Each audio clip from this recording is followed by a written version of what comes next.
Have you ever had a New Year's resolution? What if I were to tell you that 25% of people that start the new year off with the resolution give up within the first week? 60% by 6 months have abandoned their resolutions. 95% of people that successfully lose weight on a new diet fail to keep it off. 86% of patients that have a heart attack fail to make any lasting changes to their diet or exercise. Why am I telling this to you? Because I don't want any of you to be a statistic. I want to talk to you today and share a story about how I learned to systematically set goals and achieve them to turn resolutions and dreams into a reality. And as I share this story with you, please, each of you, think about your goals. Where do you want to be in 1 year, 3 years, 5 years? Who sets your goals? Who controls them? When I think of how I started setting goals, I'm reminded of my time as a small boy growing up, where I get asked the age-old question, what do you want to be when you grow up? And I remember 4 or 5 in kindergarten, if I were to ask that question and answer it, I wanted to be a superhero like Mighty Mouse. By elementary school, a movie star. Junior high, a professional athlete like Michael Jordan. At high school came around, I wanted to be an electrical engineer like my grandfather. Junior year, I remember getting my first job to help the family earn some extra money. Rockville, Maryland, I started work in a diner, a small diner, as a dish boy. Here, the manager of that diner set lots of goals for me. And as I worked nights and weekends after high school, I somehow progressed through the ranks of a dish boy, to the fry guy, to the pizza cook, to the assistant cook, to the head cook, and finally, the assistant manager. Just as I entered my senior year, I was at the peak of my career. And if you were to ask me then, what do I want to be when I grow up? I would have told you that I wanted to be a college student, go to the University of Maryland, because that's what many of my friends and classmates wanted to do. But little did I know that halfway through my senior year, life as I knew it was about to change forever. See, January in that senior year, my father woke me up one day and he told me, and he shared with me, son, I have some bad news. There's just no money for college. But I have a plan. And so with that, we all piled into the car and he took me to the recruiting station.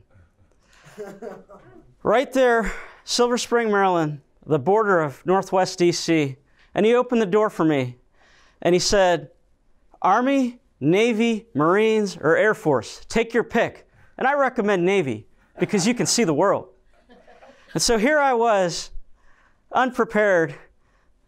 At that point, if you were to ask me, I wouldn't have been able to tell you how to answer that question, because this was not anything that I ever thought I would ever do. So as I transitioned through this, I went to the Navy, I went through boot camp, I was an electronics technician, somehow got my ROTC scholarship, became an electrical engineer, and then here I was, now commissioned as an officer on ships. I spent several years in the Pacific Ocean, the Indian Ocean, the Arabian Sea, the Arabian Gulf, and through this time, I wondered, is this really what I wanted to be when I grew up? I used to think back and wonder, am I setting these goals? I felt like this whole time I'd been following the goals from the managers to the commanders to those in charge of me. And I started to think and reflect on my time. And I knew that I had 1 year left to decide what I wanted to do. So I started working to find another job because I knew this wasn't it.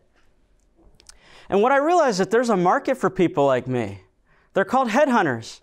So now I didn't really have to think too hard. They would do all the work for me. My resume got written somehow, and I was doing interview after interview all around the country. I could have been a project manager for a pump manufacturing company on the south side of LA. I could have done agriculture in Salt Lake City. But I didn't want to have this big unknown and take this risk like I did when I joined the Navy. So I thought something very easy. I just decided to be an engineer by degree, and I would do design for nuclear power plants. And so with that, I started my career as a consultant, traveling the country, doing design. And there was a whole set of goals set for me as a consultant because they really want to maximize value. They want to make sure that your time is being charged appropriately. And so I started traveling, and because of my background, actually operating in nuclear power plants, I actually ended up getting all the hard assignments. So much so that at one point I remember I had to do 4 conceptual designs in 5 days at 4 different nuclear power plants. I started to have that same feeling when I was in the Navy. Being away from friends and family, I had thought I had left that, put that behind, and here I was, reliving that dream. And I started to have this sense of alignment, misalignment, if you will, where all the goals that were set for me were taking me away from what made me feel that I wanted to do. And so in that time, now I had spent plenty of time on active duty in the military. I stayed in the reserves, and now here I am as a consultant wondering, can I really keep achieving all of these goals? And as I got promoted, I became a manager, and now I had to set other people's goals. But at the same time, the travel and the misalignment started to be too much.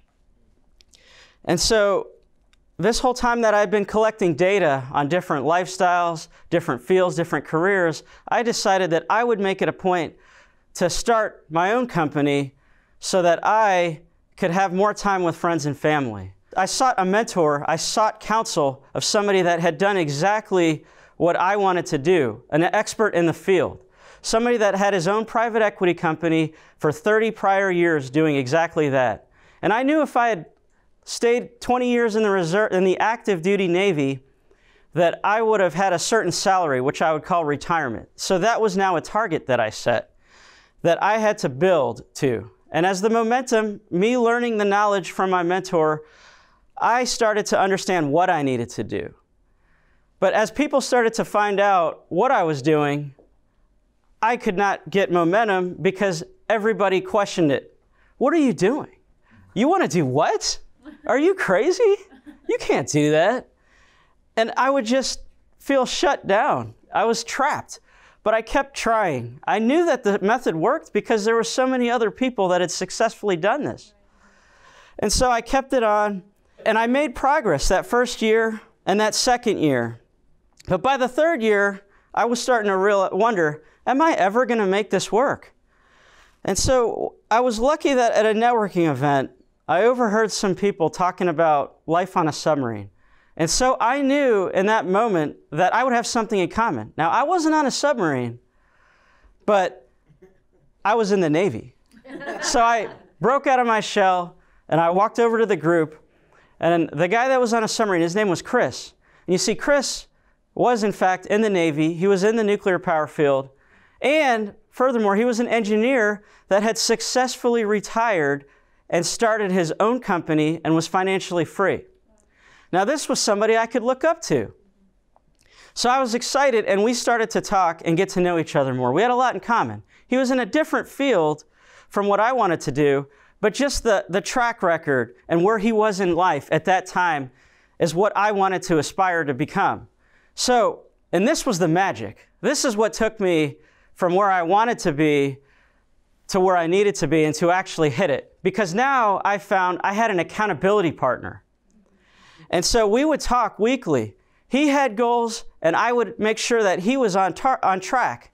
And I have goals, and he would make sure that I was on track. Those calls would start with, Gary, have you made your calls? Have you done your offers last week? And so the momentum really started to build. Halfway through this year, I remember being able to tell my boss at that time that I am going to end up retiring at the end of this year. And so I kept the momentum going. And so for the first time in my life, I felt that I am in charge of my goals. I can set my own goals. It's not just about what the commanders or the vice presidents set for you. It was what I could set for myself as an individual. And this was the most important feeling and the most important action that I was able to overcome. At the end of the year, I retired. And it was Chris who had also, in that moment in time, increased his sales more than he ever has in any year and was now the top 5, the number 5 leading manufactured home dealer in the entire state, just behind Cavco and the Warren Buffett-owned Clayton Homes. We had achieved our goals. And so I want to share with you this formula that I learned through the culmination of my time in the Navy as a corporate engineer and starting my own private equity company. What I learned was that 5 steps is really what it takes to set your goals and turn them from resolution to dream into a sustained reality. And that is to first visualize what it is you want and when you want to have it. 1 year, 3 year, 5 year. Then you seek counsel. This is not about asking your friends or family. This is about finding an expert that's already doing what you want to do at a high level. If you want to be an author, you're not going to ask your friend that's never written a book. They may be supportive, they may not.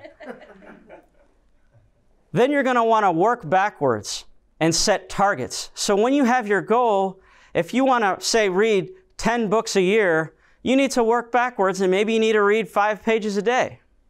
Make the targets practical so that even on your worst day, you can still hit them. Because it's very important that if you want to achieve success, you minimize the setbacks. You will have them just like I did, but minimize them and set your targets. Then commit to your goals. That last year when I had the accountability partner, I realized that I needed to commit to my goals. And that's not just about I'm going to do this, I'm going to do this. It's visualize it and actually write it down. Every morning I woke up and I would write down, I will retire on December 31st. And every night before I went to bed, I would retire on December 31st. And that is what will enable you to commit to your goals and feel them and actually step by step hit those targets. The final, which I called the magic, is the accountability partner. You need somebody that you respect, that has a track record, that has ideally done what you've done before and will hold you accountable. Check in with you. When you're feeling down, when you're feeling like you want to give up, they will push you. And that's what it takes. So if you remember anything, the 5 things is visualize your goals, seek counsel, work backwards, set targets, commit, write them down, tell everybody, tell the world, and then find that accountability partner. And even if you think your goals may not be achievable, they may be a little bit of a stretch, just look at me. I'm an engineer, I'm an introvert, I've never been on a stage, and here I am in front of you because I set a goal to do this, to get out, to be a speaker, to tell this story. Yeah. And I implore each and every one of you to take these 5 steps and continue to make lasting changes in your life. And please, set your goals, because if you don't set your goals, someone else will.